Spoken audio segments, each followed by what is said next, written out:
Good morning mga boss and welcome back to our channel. Ayan mga boss, hindi pa nakapag-subscribe dyan sa ating channel. Ayan, baka naman.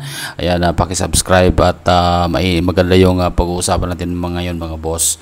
Itong si Senador Marcolita, ayan, gustong ipatawag si dating Congressman Mike Defensor Santiago. Ayan, tungkol ito sa kay Gutesa, yung witness mga boss. So ngayon mga boss, pakinggan at panoorin natin kung ano yung mainit na balita ngayong araw na to. Sino at John Ibanez po, DWIC po, Senator. Drew and John. Opo. Morning, sir. Okay. Good morning po, sir. Opo. Salamat po, sir. Salamat po sa inyo po pagpapaunlak. Senator, first things first, of course, mainit po itong issue kay Ginoong Orly Gutesa at meron pong desisyon ang Manila Regional Trial Court Branch 18. Ano po masasabi ninyo dito po sa inilabas po na desisyon na i-refer sa DOJ, ito pong sinasabing falsified documents ni Gutesa para investigahan at kasuhan nga po at yung mga gumamit po ng kanya pong affidavit? Pinaiinit lang yan, John and Drew, kasi nakakapagtaka kung bakit sila nagko-concentrate sa bagay na yan. Ang sabi nga nila dyan, creating molehills out of, creating mountain out of a molehill, para magawa ni Gutesa yan, ay siguro dapat pinasok niya yung opisinang nagnotaryo. Hiniram niya yung stamp ng notarial details. Hiniram niya yung dry seal, Tapos hinanap niya yung yung tawag diyan ay yung libro nila na pinagnotaryo para makuha niya para maituloy niya yung document number, yung page number, yung book number. Imposible para makuha lahat ni Gutesa yung gagawa nun. Ang pinaka nangyari dyan, kagaya ng kalakaran ngayon, lalong-lalo na sa mga lugar na nakapila lahat yung mga maliliit na opisina na nagnotaryo, hindi naman talaga nandun yung abogado o abogado. Oh, actually, naman. Bibigay mo lang yung dokumentong gusto mong ipanotaryo. Pagkatapos, isosoli nila sa'yo, kompleto na yung kahit saan naman yan, Senator, di ba? Pirma, at sisiling ka nila, magbabayad ka, alis ka na. May dry seal yan. Meron bang nagpanotaryo na bago siya umalis, sinino niya muna, ma'am, sir, gusto ko lang pong masiguro na kayo nga po yung nakapirma rito. Pwede mong pumirma kayo dito sa isang papel para makumpara ko lamang po itong pirma dito sa ninotaryo ninyo. Para nangyayari ba yun? Alam mo, yung judge na yun, ako pang pumunta sa kanya Bukod doon sa gusto kong makita kung talagang hindi nga niya pirma yun, humihingi ako ng mga dokumento na dati niya nang ininotaryo. Halimbawa, August, July, June, April, March, February, January. Yung taon na ito magsimula. Para maikumpara ko lang kung yung ginamit na stamp pad at saka yung pirma. Pareho. Kung magkapareho naman halimbawa, bakit mo ngayon aakusahan si Gutesa? Alam mo dyan, Drew, dito lang ako nagtataka kung bakit dito sila nagko-concentrate. Alam mo, sa aking palagay, at ito'y paniwala ako na, itong statement ni Gutesa, ito ang pinaka-credible sa lahat ng statement na ipinanagpahayag doon sa Blue Ribbon. Si Gutesa has nothing to gain here. He has everything to lose. Pati buhay niya, pati buhay ng pamilya niya, isinapanganib niya. Wala siyang kikitain dito. Alam mo sa batas ng ebidensya, yung law on evidence, sino man ang gagawa ng testimony o pagtetestigo against his own interest, yun ang pinakamabuting ebidensya. Right. Si Gutesa, gano'n ang ginawa. Sinuong niya yung buhay niya. Pati pamilya niya, nilagay niya sa panganib. Para lamang makapagsiwalat siya ng isang bagay na nalalaman niya. Right. At kung hindi nyo napansin, si Gutesa lamang ang nag-connect sa pagitan ni Saldico at saka ni Martin Romualdez. Ito ang kinatatakutan ng mga yan. Akala naman ng abogado na yan, tapos na ako sa kanya. Sa sandaling makakuha ako ng kopya na inotaryo niya, meron na akong isa eh. Meron na akong isa eh. Dito nila gustong ilagay, dito nila gustong ibaling yung pag-uusap. Alam mo, dyan, gagawa ko na isang paghalimbawa. Halimbawa, merong isang nag-tip sa inyong dalawa na isang magnanakaw ng kalabaw. Hindi nyo ba papansinin kung sino yung sinabi niya na magnanakaw ng kalabaw? Ang gigisa inyo ba yung sa inyo? Ito yung pinaka-problema ngayon eh. Ang Blue Ribbon Committee nahulog na doon sa aking pagpapalagay na ito'y nauwi na sa police investigation eh. Hindi na investigation in aid of legislation. Palibasa kasi yung nag-chairman, police talaga eh. No police ba, Senator Marcoleta? Banggitin nyo? No police? Ano? Pinupulis ba yung investigasyon? Hindi ba police investigation ang nangyayari? Okay. Nag-tip yung tao, ito yung magnanakaw ng kalabaw kanya. Imbes na yung magnanakaw ng kalabaw, ang usisain nila at gumawa sila ng paraan para matukoy talaga kung totoo yung sinasabi ng nag-tip sa kanila. Aba yung nag-tip sa kanila, ang ginisa. Gusto siya, yun po yung gustong idemanda. Opo. Saan ka naman nakakita na si Gutesa gagawa pa ng paraan para siya pa yung pumirma doon at kukuha ng dry seal at kukuha ng mga dokumento doon para siyang magsulat doon Siya magkukusa, ganon? Saan ka naman nakakita ng ganun? Imposible naman yun. Senator Marcoleta, with your indulgence, pasensya na po, baka lang makalimutan ko yung tanong. Pinabanggit nyo kanina na walang magigain si Gutesa sa pangyayari ito. Naniniwala po ba kayo na kung sino man yung nagdala sa kanya sa inyo ay walang ipinangako kay Gutesa, Senator Marcoleta? Tanungin ninyo si dating Congressman Mike Defensor. Siya yung tumawag sa akin para makipagkita sa kanya. Dahil sabi ko sa kanya, Mike, wala na akong panahon ngayon. Magsisimula yung session namin at 3 o'clock. Sabi niya, Sen, baka meron kang 10 minutes dyan or 15 minutes kasi nandito lang naman kami dito sa... Tutukuhin ko na. Talaga naman yun na sinabi ko sa pagdinig. Just yung sa Seascape, merong Golden China dyan. Dahil yun ay 5 minutes lang naman sa Senate, tinagpo ko yung tao. Kasi basahin mo lang, sabi niya, meron siyang prepared na affidavit dito. Yun ang ginawa ko.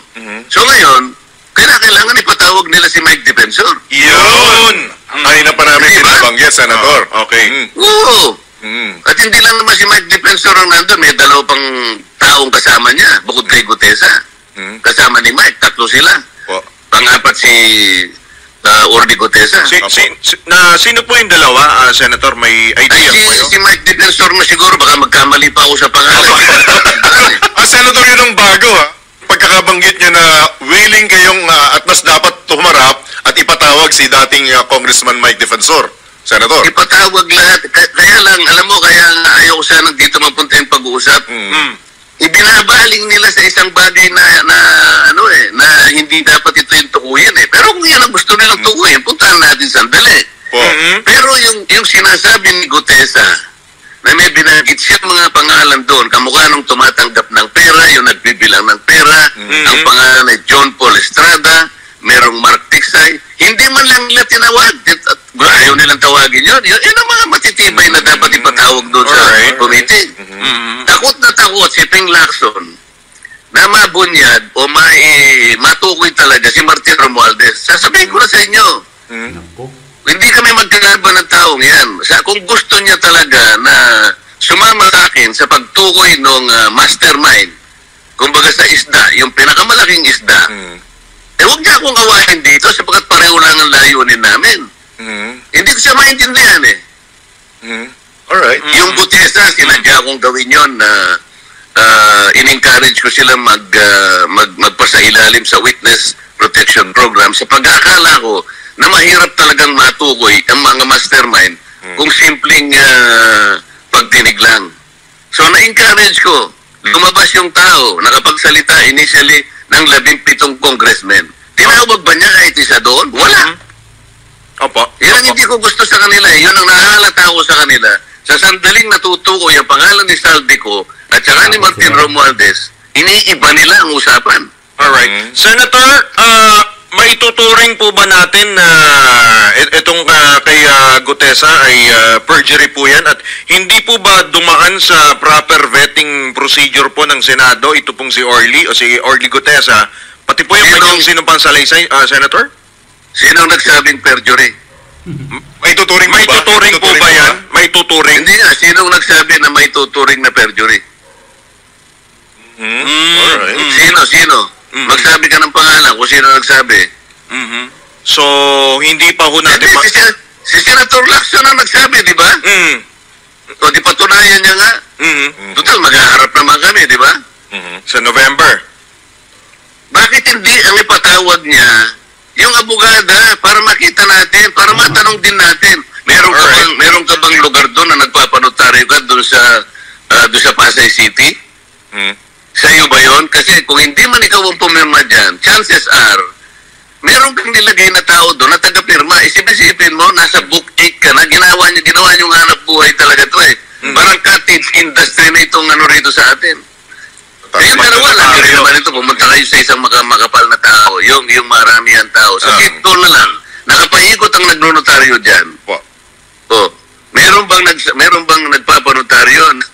Lalapit bago siya umalis eh. Pasensya na po kayo. Pwede bang pumirma lang kayo dito sa papel na to para masiguro ko lang po na kayo po ang pumirma nito? Tama rin naman. Paano nakuha ni Gutesa yung tricycle? Paano niya na-stamp? Yun lamang alam mo, yung maliit na stamp pad na nakalagay yung Manila. Right. Mag-i-invento ba ba? Pirma ba? Hindi naman pirma ni Judge. Manila, yung tapos ididiin niya doon sa space para makita niya yung lugar Manila. Apo. Right. Oo nga, Senator. Imposible ang ini-imagine ng mga taong ito. At di umano, ako parang gumawa niya. Tingnan natin. Kailangan ipatawag niya yung pati yung judge. Kasi yung judge, ako mismo nagsabi sa kanya, nire-request ko sa kanya. Pinaka-importante po rito, judge. Bigyan niyo lang po ako ng sample. Okay na po ako. Apo. Ako pa nagpunta ron. Pagkatapos na sumagot sa akin, hindi raw niya ako pwedeng bigyan kasi I am not party to the case. Sino ba ang party to the case? Yung bang abogada nagpunta sa Blue Ribbon Committee para siya mag-complain? Hindi. Gumawa lang siya, kinaano niya sa social media pinalabas. Dapat hindi ganon. Dapat pumunta siya sa Blue Ribbon Committee at siya mismo ang nagpahayag ng complaint doon na hindi ko pumirma yan. Walang ganon eh. Walang ganon eh. Yun ang sinamantala naman itong mga taong ito na nagkukunwa na gustong matuko yung malaking isda. Medyo segue lang ako with your indulgence, Senator Marcoleta. Ano naman po reaksyon nyo at may mga pinakakasuhan na ang ICI sa Ombudsman kaugnay ng flood control scam? Sino yung mga yan? Senator Villanueva Estrada. Alam mo, Drew, dyan, ako okay lang sa akin, magkaso sila eh. Magsimula, hindi ko naman na minapaliit yung maliliit na isda. Tama rin naman, basta sangkot dyan, isama lahat. Pero kapag ka naman, deliberate naman, iniiwasan mo yung malalaki, nagtataka na ako dyan. Bungal. Bakit? Pinaka-credible si Gutesa. Bakit hindi tayo mag-concentrate doon?